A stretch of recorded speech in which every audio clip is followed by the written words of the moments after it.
为什么要笑？就是长这样。下个月37岁，一不小心又坚持了快20年，非常的丑，可是呢很有效。毕竟在美妆这一块，我最大的优势就是年纪够大，演讲、面试、开会，你永远不能低估一个爱美之人的求知欲。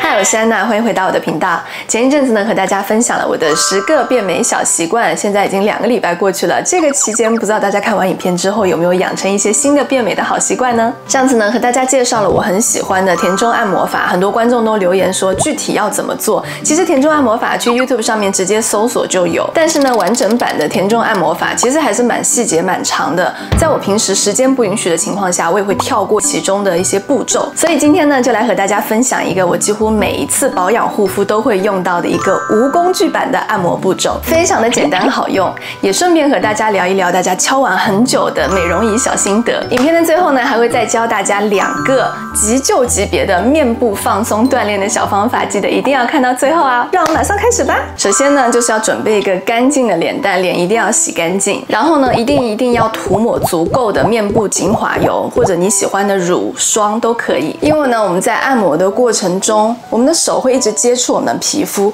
如果没有充分的油脂的润滑的话，会拉扯到我们脸上的皮肤，让我们脸上的皮肤呢反而更松弛。我会把我2个手都涂满油脂，包含我的手指啊、手关节这些地方，也顺便滋养我的手部，毕竟我们的手是第2张脸嘛。而且呢，精华油可以帮助我们手指更好的润滑，在做面部的一些按摩的动作的时候，尤其是打圈啊或者往上滑的动作的时候呢，手上有油脂的情况下，可以让我们的整一个动作的力度更加的深入，促进血液循环，还有淋巴引流。我在之前的影片里也和大家分享过非常多次，我很喜欢用各种各样的精华油来保养我的皮肤。很多观众都问我说，那应该买什么样的油？我在用什么样的牌子？其实我在买东西的时候，看到或者闻到我喜欢的油都会买，不论它是调配过的产品，或者是单纯的精华油。那这一类油脂里面呢，通常它包含了各种各样的滋养的成分。这些滋养的成分呢，在我们按摩皮肤的过程中，就可以渗透到我们的皮肤里面。特别是像我这样的很干的皮肤，或者是居住在干燥地方的朋友，使用精华油呢，都会让我们的皮肤更加的保湿和光滑。像有机的玫瑰油、玫瑰果油，这些我都非常的喜欢。而且如果刚好你使用的这个精华油是你喜欢的气味的话，在整一个按摩的过程中，你都会觉得香气四溢，身体还有心情都会得到很好的放松。在按摩刚开始的时候呢，我会把我的重点放在我的下颌线还有我的下巴的位置，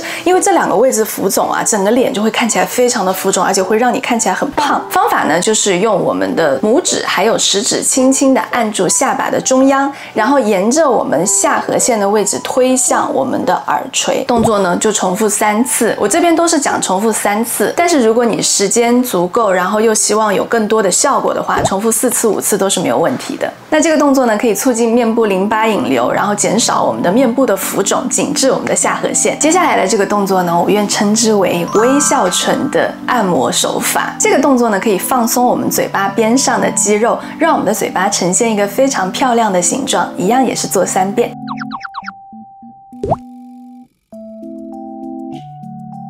接下来这个动作呢，是我们的面颊按摩，可以帮助我们的苹果肌保持紧致，然后保持在一个漂亮的位置。我们的方法呢，就是用我们手掌的这个位置，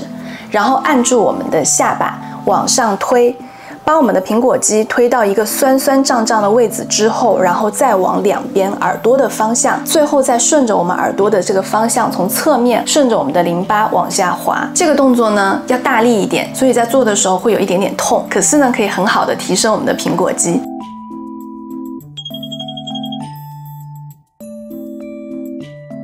接下来这个动作呢，如果脸上有法令纹问题的观众，就可以特别重点的去做一做。这个动作呢，可以把我们整一个脸都舒展开来。动作呢也很简单，手比成这样子的3角形，然后放在我们法令纹的位置，朝2边往上推，推到耳朵附近的时候，一样顺着我们的淋巴往下滑，滑到颈部的位置。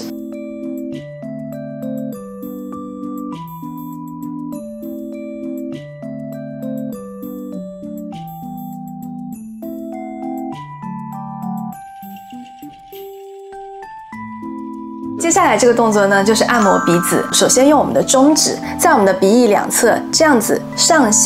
下打圈，再用我们的中指还有无名指把我们的鼻梁往中间这样子推，一样也是做3遍。这个动作鼻梁会变高吗？坚持可能真的会有用哦，毕竟我已经坚持了这么多年了。我的鼻子高吗？高啊，这个动作，如果你鼻子刚好塞住了，比如说像感冒之类的时候，非常的好用。你就拿你的手指按住鼻翼的两侧，你可以找到这地方有一个洞的位置，然后呢，用力按住，放开，再按住，再放开，重复几次之后呢，你就会觉得鼻子瞬间就通了。这是一个非常好用的小方法。接下来呢，就是我们的眉眼按摩。我们的眼睛呢，这个皮肤不会自动出油。那我会。你的眼睛会出油？对啊。你是什么奇怪的生物啊？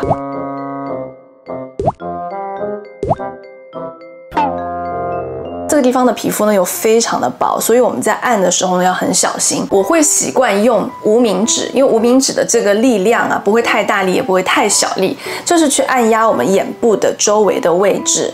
去做一个眼部的下方的按压，然后呢再用我们的手指的这个位置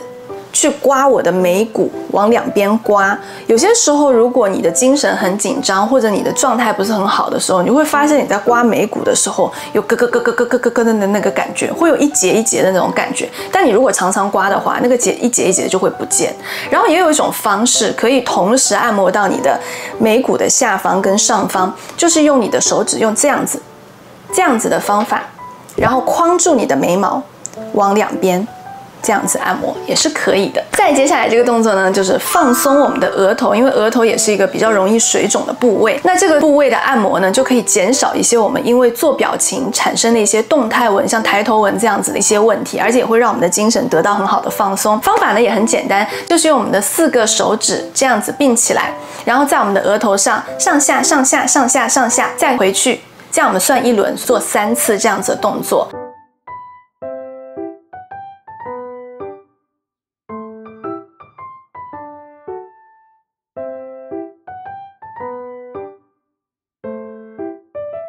然后第2个动作呢也很简单，就是用我们2个手这样子并起来，然后在中间往外拉，往外拉，往外拉，最后顺着淋巴一样往下，让它去做一个淋巴的引流和排毒。这样子呢，我们的按摩就结束了。学到这里，是不是有些观众已经头有点晕了？第1步已经忘记了。这么多动作根本一下子就记不住，到底要怎么办呢？其实你们可以每天都看1次这一条影片。手动的按摩呢，确实会有一些弊端，就比如说刚刚陈老师说的动作记不住，又或者因为我们不是专业人士，可能对于一些力道的把控会有一些问题，要么就是作用力不够，要么就是太大力拉扯到我们的皮肤，特别是一些皮肤层比较薄的朋友，很多的按摩或者刮痧会让你的皮肤在某一些时候产生敏感的问题。我呢也会有犯懒，不想要去按摩或者又没有时间的时候，那在这些时候呢，我就会用美容仪来帮我的忙。很多观众在我之前的节目里面有看到过那一抽屉的美容仪，对不对？我的美容仪呢，在数量上可能不算是最多，但是如果大家要比一比使用年份的话，我觉得我的排名马上可以跑到非常的前面。毕竟在美妆这一块，我最大的优势就是年纪够大。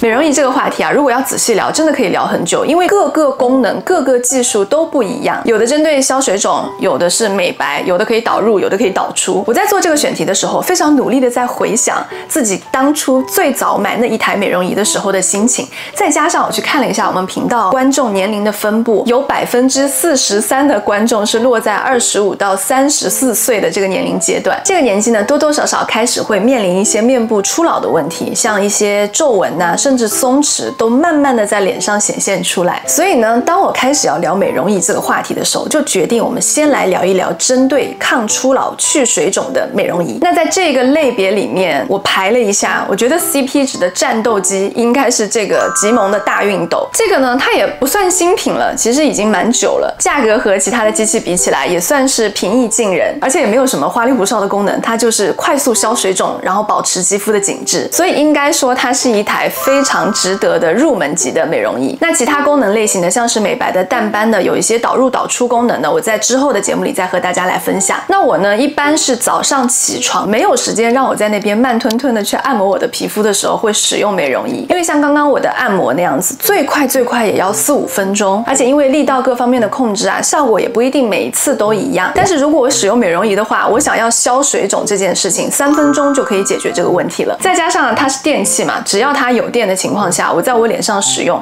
每一次它都可以保持一个相对一致的作用效果。这一台美容仪的话，它有4个模式：法令纹模式、眼周舒缓模式、全脸模式和轮廓提拉模式。我如果不赶时间的话，我就会使用这个全脸模式，然后加上任意一个我想要特别照护的位置。那如果赶时间的话，我就会使用这个 V-Lift 轮廓提拉模式来快速消水肿。那每一个模式呢都有3档的强度，我自己的话就比较习惯用第2档的强度。那这一颗极萌的大熨斗呢，我很喜欢的一点是它的这个头够大，我的脸呢不算小，大熨斗的头在我脸上基本上滑3、4下就已经可以把整个脸颊覆盖到了。另外呢，就是它的电极头，它有整整12个这么多。比起我之前买的一些美容仪来讲，这个电极头在数量上应该是完胜的。我们之前有一些头它是那种小小的，那更小一点，我每次在使用的时候，我要滑完整一个脸颊，使用的时间就要更长，那手就会更酸。手一酸之后呢，你就会觉得很累，一累之后呢，你就会不容易坚持这件事情。那因为大熨斗的头呢，它够大，所以我可以在很短的时间里面就完成这一个美容保养的过程，就更不累。不累的事情呢，就可以更容易的坚持。而且呢，它这个电极头的分布也是蛮有趣的。除了这一个其他的美容仪都有的正面的电极片之外呢，它侧面还有2片，这个长长的2片它是针对法令纹的位置，所以当你在使用法令纹的保养的时候啊，这个位置会紧紧贴着我们法令纹的这个沟壑的这个位置去作用。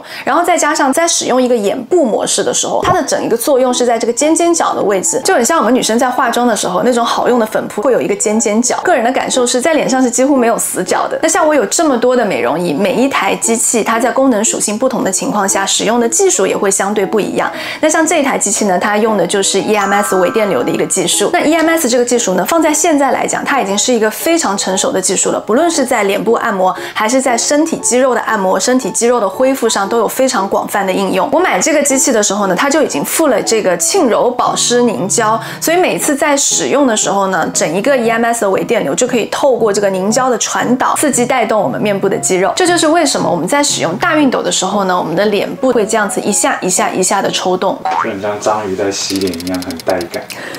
你是被章鱼吸过还是怎样？不过确实很多没有接触这种感觉的人呢，在第一次使用的时候真的会被吓一跳。不过像我这样子的老江湖啊，就已经对这种感觉已经非常非常习惯了。上一次有提到我们面部的一些肌肉如果不常使用的话就会失去弹性，所以我们要有意识的主动的去锻炼这些肌肉。但是呢，上一次节目播出之后，有的观众包含陈老师就说这些动作实在太难了，根本没有办法控制脸上的肌肉，在做这些动作的时候啊，脸上五官乱飞，觉得好累。累就对了，哪有锻炼不累的？那像这样子类型的一些锻炼呢，属于主动的锻炼，而用 EMS 电流去带动我们肌肉的这个运动呢，就是属于一个被动的锻炼。所以呢，如果你学不会这些面部的锻炼，或者没有时间做，就可以使用这样子 EMS 电流技术的美容仪来帮我们做面部的被动运动。顺带说一下，这个美容仪它还有配了一个红光，一个晨光。红光和晨光呢，可以帮我们的皮肤恢复弹性，改善暗沉。所以呢，可以说使用这样子的按摩仪是我们手动按摩的一个大大的升级版，更快速、更高效。使用的时候呢，就是要记得这个凝胶一定要涂足够，一个是帮助我们的电极可以正常的工作，第二个呢，像我们手动按摩一样，你一定要有足够的润滑，才可以最大程度的去避免我们皮肤被拉扯。另外特别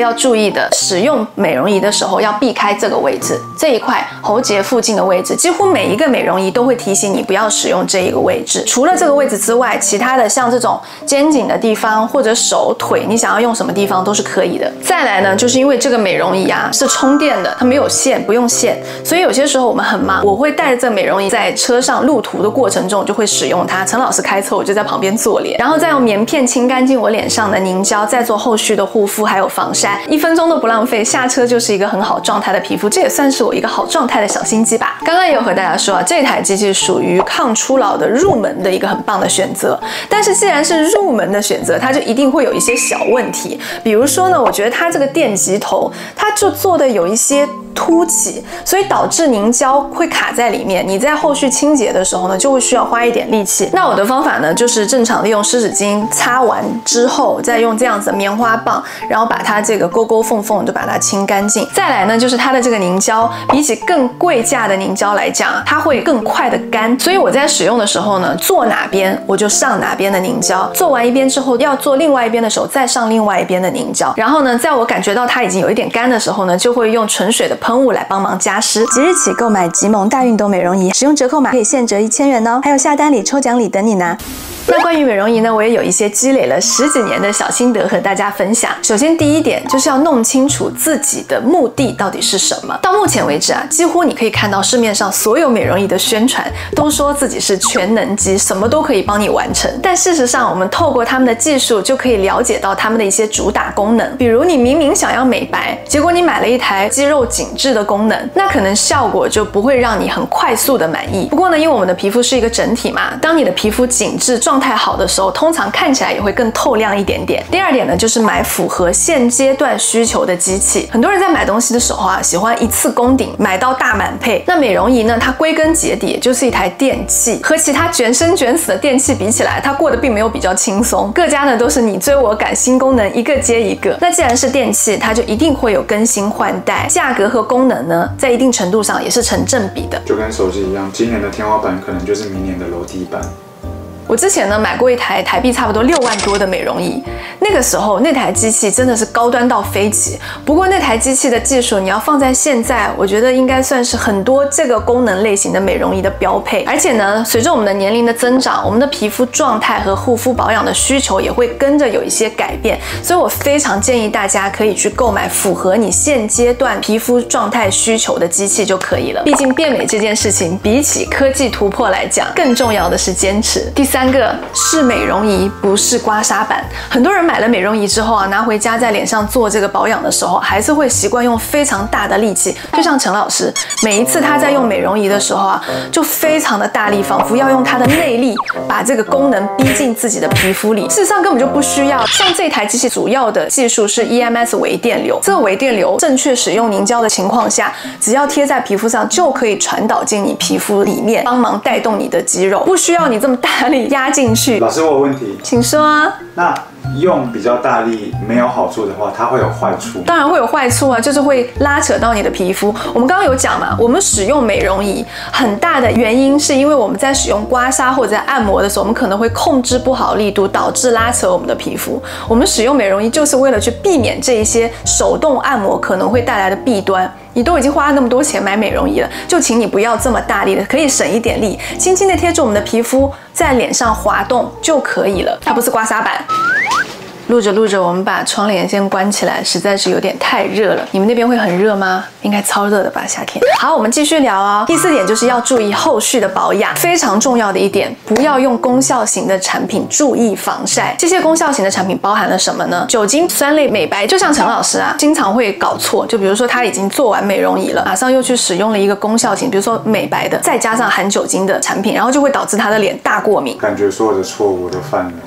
你离我最近，结果你就一天到晚在犯错。而且呢，我发现用完美容仪之后，可能是因为它带动了我们的肌肉的运动，后续的保养品也会吸收的更好。所以呢，这时候用对的保养品也可以帮助我们事半功倍。第5点，没有老的脸，不要太焦虑。很多人啊，收藏了一些按摩的手法、锻炼的手法，或者买了美容仪，然后做了1、2次，就说我怎么没有效果？其实不要说我们手动的按摩、刮痧，或者使用这样家用的美容仪，就算我们去诊所，很多光电类的治疗都不是一次就可以见效的。另外，大家可能会看到网络上，包含我自己使用一些美容仪之后，会很明显的两边的脸出现对比。为什么自己做的时候就没有这样的对比？这种时候呢，我可能要恭喜你，因为你的脸可能状态真的还算不错，你还没有够老，你还没有够松。所以当你发现你自己的脸做起来好像没有这么大的对比效果的时候，或许你去老公的脸上，或者你去你爸妈的脸上试试看，可能就会有不一样的对比效果。跟我们家一样，一台机器可以全家用。这个应该也算是美容仪的一个优势吧。你可以在家里，然后买一台机器，就物尽其用，用好用满。所有的保养手段，不论是保养品、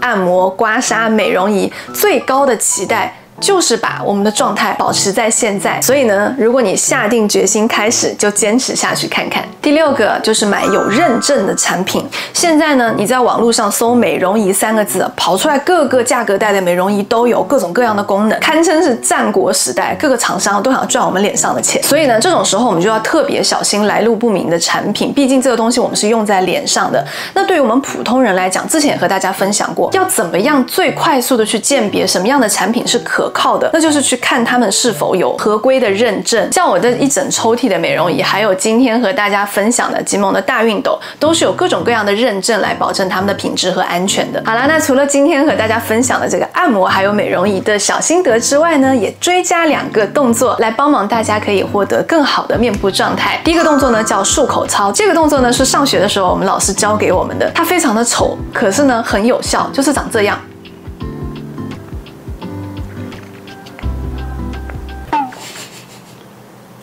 为什么要笑？就是长这样。这个动作呢，不管你是要去演讲，还是要去面试，还是要开会，当你面部肌肉特别容易紧张的时候，你就背过去，然后快速做一做这个动作之后呢，就可以很好的放松你脸上的肌肉，让你有更好的状态。第二个动作呢，就是提耳朵，长这样。看我的耳朵啊，有看到在动吗？明显吗？好厉害！这个动作呢，不是每个人都会的，像我就不会。这个动作它可以锻炼到的这个区域，是很多我们按摩也好，或者美容仪也好，是做不到的这个位置。所以呢，我觉得这个动作还是蛮值得学的。但是如果现在不会做，做不到也没关系，你可以闭上眼睛，你想象你自己整个头皮是在往上走，尝试着控制这一块的区域，慢慢的，可能你就会做了。这个位置有一个颞肌，它长得像扇贝的形状。那如果好好的锻炼这一块肌肉呢，会让你的太阳穴跟我们的颧骨这边都会更加的漂亮跟饱满。那会做的观众呢，就在留言区帮我留我会，让我们来隔空 give me five 一下。好啦，今天这集一样是我多年经验的总结。我发现只要聊起这个话题啊，我就有说不完的话。你永远不能低估一个爱美之人的求知欲。如果你喜欢今天的影片，记得点赞分享，也要帮我按热推哦。记得订阅我的频道，我是安娜，每周4我都会在这里。下周4我们再见啦，拜拜。